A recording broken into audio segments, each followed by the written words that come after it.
చూసుకుంటే ఏ రకమైనటువంటి శిక్ష పడేటువంటి ఛాన్స్ కూడా ఉంది?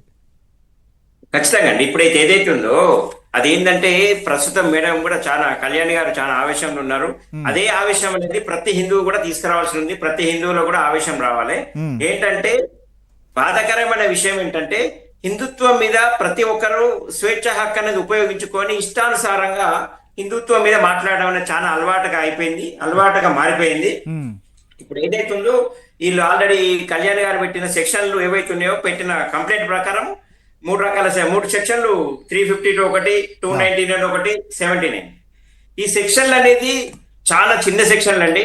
ఎందుకంటే అతను చేసిన నేరం అనేది ప్రాథమికంగా పోలీసులు ఏంటంటే ఏదైనా కంప్లైంట్ ఇచ్చినప్పుడు ముందుగా ఏంటంటే మామూలు సెక్షన్లతో పెడతారు. ఆ తర్వాత ఇన్వెస్టిగేషన్ చేసిన తర్వాత అన్ని సమాచారాలు మొత్తం సేకరించిన తర్వాత దానికి తగినట్టుగా కూడా సెక్షన్ ఆల్టరేషన్ చేసే అధికారం పోలీసు వ్యవస్థలో ఉంటుంది, పోలీసులకు ఉంటుంది. కాబట్టి ఏంటంటే ఇప్పుడు ప్రస్తుతం పెట్టిన సెక్షన్లు ఏవైతున్నాయో అవి మాత్రం చాలా చిన్న సెక్షన్లు అండి. ఏదైతే 67 ఐటీ యాక్ట్ ఉంది, 299 ఉంది. అవునవునవును, చూసాను. 67 ఐటీ యాక్ట్ ఎలా ఉంటుందంటే సోషల్ మీడియాలో ఏదైనా కానీ ఇలాంటి దుష్ప్రచారాలు చేయడం అనేది, మహిళలకు భంగం కల్పించే విధంగా మాట్లాడడం అనేది ఈ సెక్షన్ చెప్తుంది. మొదటిసారి చేస్తే మాత్రము 3 సంవత్సరాల జైలు శిక్ష ఉంటుంది. తర్వాత రిపీటెడ్ గా ఎన్నిసార్లు చెప్పినా కూడా మళ్ళీ చేస్తే మాత్రము ఆ శిక్ష అనేది 5 సంవత్సరాలకు వెళ్ళిపోతుంది. 5 సంవత్సరాల వరకు పెంచే అవకాశం ఉంటుంది. కానీ ఈ సెక్షన్లే కాకుండా ఈ విచారణ ఇప్పుడు చూసే సమాజం ఏదైతుందో ఈ ప్రతి మీడియాలో వచ్చిన ప్రతిదాన్ని ఆయన ఏదైతే సమాచారం ఏదైతే యూట్యూబ్ లో అప్లోడ్ చేస్తున్నారో 64B యాక్ట్, ఇండియన్ ఎవిడెన్స్ ప్రకారము, ఐటీ యాక్ట్ ప్రకారం ఏదైతే చూపిస్తుందో ఈ సాక్ష్యాలు అనేది చట్ట ప్రకారము కోర్టులో మాత్రమే ఈ సాక్ష్యాలను సర్టిఫికెట్ అనేది ఉంటుంది ఒకటి. ఆ సర్టిఫికెట్ తోటి మాత్రమే కోర్టులో సబ్మిట్ చేసినప్పుడు మాత్రమే ఈ ఏదైతే ఉందో ఇతను ప్రచారం చేసిన అన్నిటి కూడా ఒక ఎవిడెన్స్ గా కోర్టు తీసుకునే అవకాశం ఉంటుంది. కాబట్టి ఏంటంటే పోలీసులు అనేది మాత్రము ఖచ్చితంగా ఈ విషయంలో ఒక దేశద్రోహం కూడా సెక్షన్ అనేది యాడ్ చేయడానికి వాళ్ళకి పూర్తి అధికారం ఉంటుంది పోలీసులకు. ఎందుకంటే వాని ప్రవర్తన ఏదైతుందో భారతదేశాన్ని కూడా కించపరుస్తూ మాట్లాడడం జరిగింది. అంతేకాకుండా మతాల మధ్య విద్వేషాలు రెచ్చగొట్టే విధంగా. కాబట్టి అతను చేసిన ప్రవర్తన మొత్తం కూడా ఈ సెక్షన్లు అనేది సరిపోదు.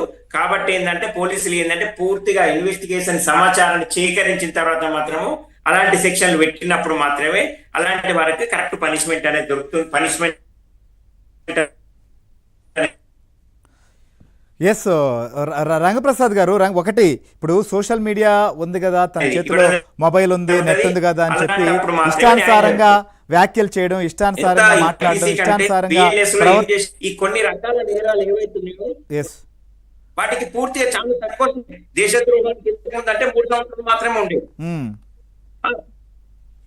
ఇష్టానుసారంగా బిహేవ్ చేయడం, ఇష్టానుసారంగా. బాధాకరమైన విషయం ఏంటంటే హిందుత్వం మీద మాత్రమే చాలా వరకు ఇలాంటి దాడులు జరుగుతున్నవి, హిందువులపై మాత్రమే జరుగుతున్నవి. అంటే మన ఉద్దేశము ఎవరి మీద జరగకూడదు సార్. ఇతర మతాల ఏ మతం వారి మీద కించపరిచేలాగా మాట్లాడే హక్కు వేరే వాళ్ళకి లేదు. కానీ వాళ్ళు మాట్లాడితే వాళ్ళు ఊరుకోరు కదా, అందుకే ప్రతి వాడికి అలసునైపోయారు హిందువులు. అసలు అతను అందుకే సార్ తెలుగు రాష్ట్రాల్లో ఇప్పటికే కేసులు పెడుతున్నారు. ఇది జాతీయ స్థాయిలో కూడా సీరియస్ గా తీసుకోవాల్సిన అంశంగా కళ్యాణి గారు చెప్తున్నారు. విహెచ్పి వారితో ఇతర సంఘాలతో కూడా మాట్లాడామని శ్రీరామ్ లాంటి వారు ఉన్నారు. ఖచ్చితంగా దాన్ని ఆ స్థాయికి అయితే తీసుకెళ్తారు. సో సార్, మనకు రాజ్యాంగం ప్రకారం కావచ్చు, చట్టం ప్రకారం కావచ్చు, ఇప్పుడు ఉన్నటువంటి సోషల్ మీడియా వేదికగా చాలా మంది చాలా రకాలైనటువంటి కామెంట్లు, పోస్టులు చేస్తూ వ్యక్తిత్వ హననానికి పాల్పడడం, లేకపోతే ఇతర వ్యక్తులు కానీ మతాలు కావచ్చు వారి మనోభావాలు దెబ్బతీస్తే అది కరెక్టా? సో దీనికి ఇంకా ఏమైనా ఆల్టర్ చేయాల్సినటువంటి పరిస్థితి ఉందా చట్టంలో కూడా, లేకపోతే ఇప్పుడు ఉన్న వాటిని ఉపయోగిస్తే కఠినంగా వ్యవహరించవచ్చా? అవునండి, అందుకే ఇప్పుడు కొత్తగా వచ్చిన యాక్ట్ ఏంటంటే కొంచెం మార్పులు చేయడం అనేది ఇలాంటి విషయాలలో ఏంటంటే ఒక స్వేచ్ఛ హక్కు, మన రాజ్యాంగం కల్పించిన స్వేచ్ఛ హక్కు అనేది ఒక పరిమితులతో కూడుకొని ఉంటుంది. కానీ ప్రతి ఒక్కరు కూడా ఈ పరిమితులను దాటి మాత్రమే ప్రవర్తిస్తున్నారు. అలాంటి పరిమితులు దాటినప్పుడు మాత్రము అది స్వేచ్ఛ కిందికి కాదు, నేర కిందికే వస్తుంది. కాబట్టి ఇప్పుడు ఏదైతే అతను ఇష్టానుసారంగా ప్రవర్తిస్తున్నాడో అది పూర్తిగా దేశద్రోహం కింద కూడా మనం తీసుకోవడానికి అవకాశం ఉంది. ఈ విషయంలో పూర్తి న్యాయం జరగాలంటే మాత్రము పోలీస్ వ్యవస్థ చేతిలో ఉంటుంది. ఎందుకంటే వీళ్ళు చేసిన ఇన్వెస్టిగేషన్ ఆధారంగా, వీళ్ళు కలెక్ట్ చేసిన ఆధారంగా మాత్రమే కేసు మూవ్ అవుతుంది. ఇప్పుడు న్యాయస్థానంకి వచ్చే వాళ్ళకి ఎలా ఉంటుందంటే, చాలా మందికి ఏంటంటే ప్రజల్లో ఒక నమ్మకం ఏంటంటే కోర్టులో ఏం న్యాయం జరగదని చెప్పి అనుకునే వాళ్ళు చాలా మంది ఉన్నారు. దానికి కారణము ఎవరంటే సాక్ష్యాలు ఎక్కడైతే కోర్టులో ప్రవేశపడతారో దానిపై ఆధారపడి మాత్రమే న్యాయం జరుగుతుంది. ఎందుకు సార్ అందరికీ అలా ఉంటే ఎందుకు చాలా మంది తప్పించుకునే వాళ్ళు, చాలా మందికి శిక్ష పడుతుంది. పెద్ద పెద్ద వాళ్ళు, రాజకీయ నాయకులు, ఆర్థిక రంగ ప్రముఖులు కూడా శిక్షలు అనుభవించే పరిస్థితి ఉంది. కొంతమంది తప్పించుకోవచ్చు లొసుగు